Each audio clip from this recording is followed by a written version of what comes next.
Hello student, welcome to আড্ডা 24/7 WBCS topper.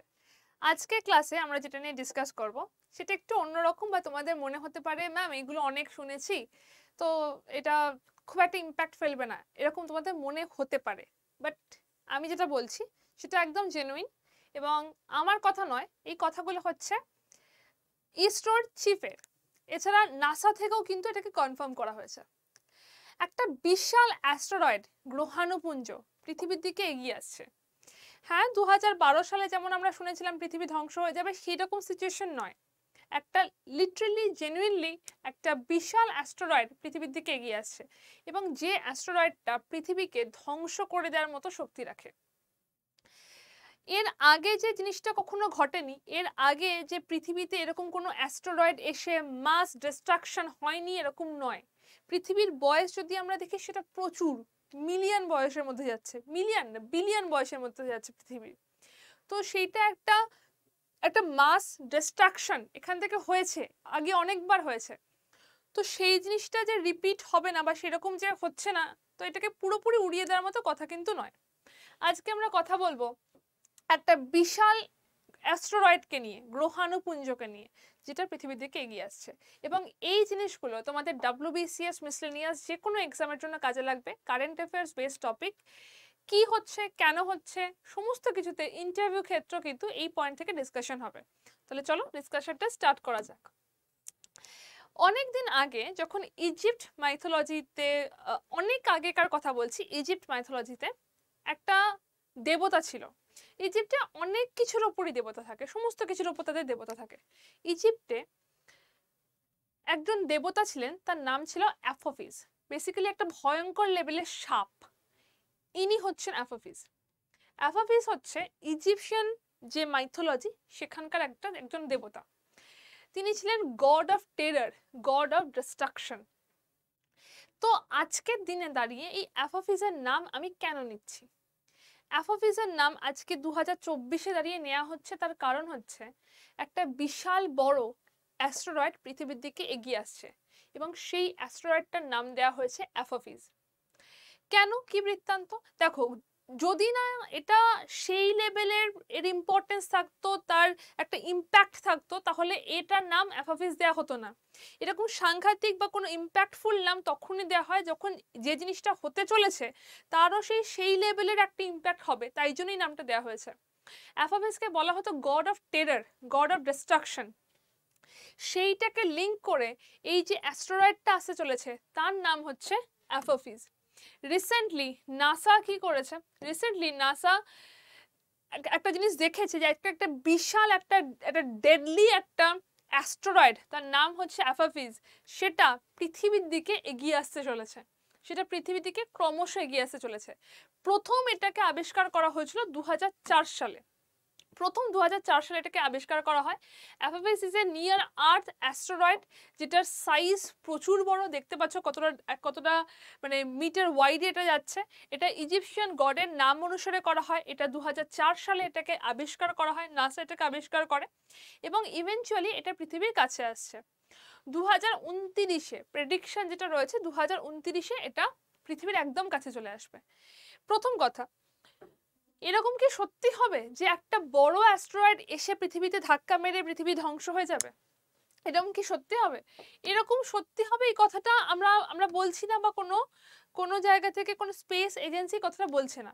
But হ্যাঁ, এই জিনিসটা বলছে যে অ্যাপোফিস পৃথিবীর এমন একটা জায়গা দিয়ে যাবে যেখানে পৃথিবীর ইম্প্যাক্ট পড়বে।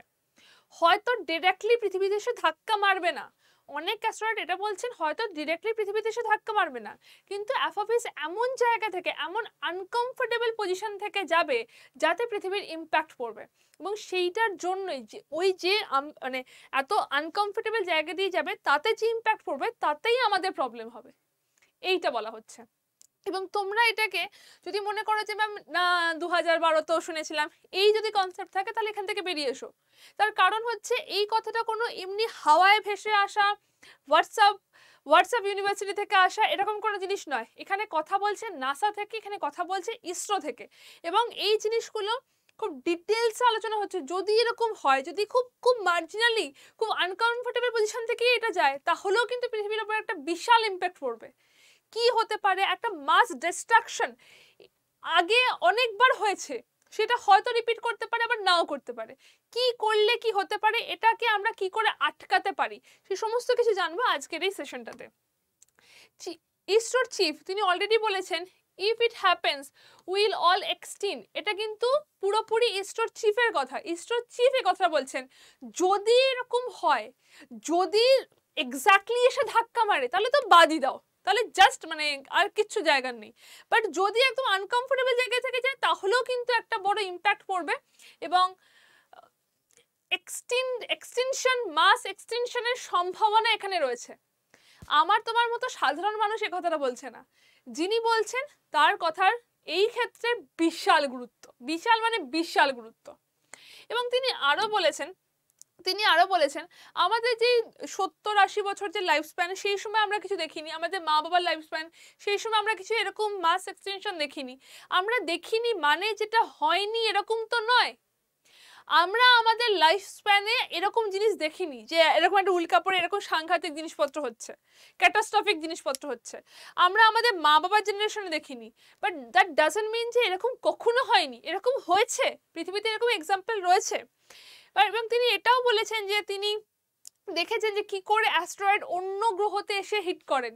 মানে তিনি অবভিয়াসলি এটা অন্য আমাদের অনেক উন্নত মানের মেশিন রয়েছে, সেখান থেকে তিনি দেখেছেন জুপিটারে কি লেভেলে এসে অ্যাস্ট্রয়েড হিট করে, সেখানে কি ধরনের জিনিসপত্র হয় সেগুলো তারা জানেন। তো সেই রকমই যদি জুপিটারে হিট করতে পারে তাহলে পৃথিবীতে কেন করতে পারে না? এটা মাথাতে রেখো না যে জিনিসটা হতেই পারে না। কিন্তু আমি তোমাদেরকে কোনো ভয় দেখাচ্ছি না, আমি তোমাদেরকে জিনিসটা জানাচ্ছি, যে ইম্পর্টেন্সটা বোঝাচ্ছি যে কি হতে পারে। বাট তারও একটা রেমেডি রয়েছে। ইসরোর চিফ বলেছেন যে মাদার আর্থকে বাঁচানো আমাদের দায়িত্ব। আমরা উন্নত হয়েছি, মানুষ অনেক উন্নতি করেছে, সেখান থেকে মাদার আর্থকে বাঁচানোটা আমাদের দায়িত্ব। কি করলে এটা হতে পারে, কি করলে সমস্ত জিনিস ঠিকঠাক হতে পারে, সেটা হচ্ছে ডার্ট মিশন। ডার্ট মিশনটা কি? নাসার কাছে ডার্ট মিশন রয়েছে, এটা ইসরোর কাছে নেই, বর্তমান সময় দাঁড়িয়ে ইসরোর কাছে নেই।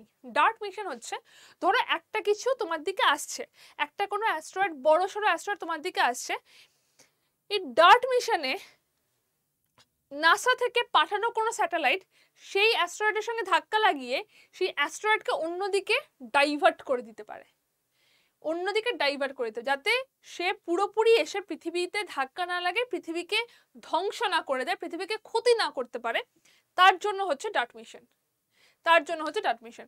ডার্ট মিশন রয়েছে, নাসা থেকে জানিয়েছে যদি এরকম হওয়ার সম্ভাবনা আসে তাহলে আমাদের ডার্ট মিশন সেই জায়গাতে অবশ্যই থাকবে, একটা ইম্প্যাক্ট সেখানে থাকবে। এবং ইসরোর চিফও জানিয়েছেন যে আমাদের কাছে বর্তমানে ডার্ট মিশন নেই, কিন্তু যদি দরকার হয় ইসরো সমস্ত রকম সাহায্য কিন্তু নাসাকে করবে সেই ডার্ট মিশনের জন্য। যত রকমের সাহায্য করা যেতে পারে এইরকম একটা স্পেস এজেন্সিকে, যত রকমের সাহায্য করা যেতে পারে এরকম মাস এক্সটেনশনের এগেনস্টে পৃথিবীকে রক্ষা করার জন্য, মাদার আর্থকে রক্ষা করার জন্য যা যা করা যেতে পারে ইসরো সেটা করবে। যেহেতু বর্তমানে আমাদের কাছে এই মুহূর্তে ডার্ট মিশনটা নেই, তাই জন্য আমরা এই জায়গাতে হেল্প তো করতে পারি, যতটা হেল্প করতে পারি সেই জায়গায় হেল্পটা কিন্তু যাবে। তো এই হচ্ছে সিচুয়েশন। আমি কোনো রকম ভয় দেখানোর জন্য বলছি না, আমি যেটা অ্যাকচুয়াল জিনিস হয়েছে সেটা তোমাদের তুলে ধরেছি। অনেকের মনে হতে পারে ম্যাম ঠিক আছে 2012 আমরা শুনেছিলাম, কিন্তু সেটা নয়, এটার ইম্পর্টেন্সটা অন্য লেভেল, এটার ইম্পর্টেন্সটা অন্য লেভেলে যাচ্ছে। এটা নিয়ে কনসার্ন হচ্ছেন, মানে ইসরো থেকে শুরু করে নাসা সব জায়গায় সবাই কনসার্ন হচ্ছে। কি করলে প্রোটেকশন নেওয়া যেতে পারে, কি করলে জিনিসটাকে কাটানো যেতে পারে, সেই সমস্ত কিছু ডিসকাশন কিন্তু চলছে। এবং এইখান থেকেই তোমাদের পরীক্ষাতেও কিন্তু প্রশ্ন আসবে, তাই অবশ্যই এই পয়েন্টগুলোকে একটু খেয়াল রেখো। চলো আজকে এই পর্যন্তই রাখছি সেশন। WBCS মহাপ্যাকে তোমরা যদি জয়েন করতে চাও তাহলে এই কোডটাকে জাস্ট স্ক্যান করলে তোমরা আমাদের অ্যাপটা পৌঁছে যাবে। আমাদের যে WBCS মহাপ্যাক রয়েছে এখানে 1350 ঘন্টার ক্লাস আছে, টেস্ট সিরিজ রয়েছে, বই রয়েছে, সমস্ত কিছু রয়েছে। এটা নিলে আর অন্য কিছু কেনার দরকার জাস্ট হবে না, সমস্ত কিছু এক জায়গাতে পেয়ে যাবে। এছাড়া আমাদের যে চ্যানেলগুলো রয়েছে আড্ডা 24/7 বেঙ্গলি রয়েছে, WBCS টপার এবং রেল পুলিশ, সমস্ত চ্যানেলগুলি কিন্তু আড্ডা 24/7 এর। তোমরা এই চ্যানেলগুলোতে সাবস্ক্রাইব করে রাখো, রেগুলার ক্লাস ক্লাস আপডেট তো থাকছেই, তাছাড়া এই ধরনের স্পেশাল যে জেনারিকগুলো থাকছে সেগুলো কিন্তু তোমরা এখান থেকে পেয়ে যাবে। এই সেশনটা ভালো লাগলে অবশ্যই সেশনটাকে লাইক করো, শেয়ার করো, কমেন্ট করে জানিও তোমাদের কি মতামত। তোমাদের মতামত শুনতে আমার খুব ভালো লাগে, যাই মনে হোক সেটা অবশ্যই লেখো। You are always welcome. টাটা, সবাই ভালো থেকো।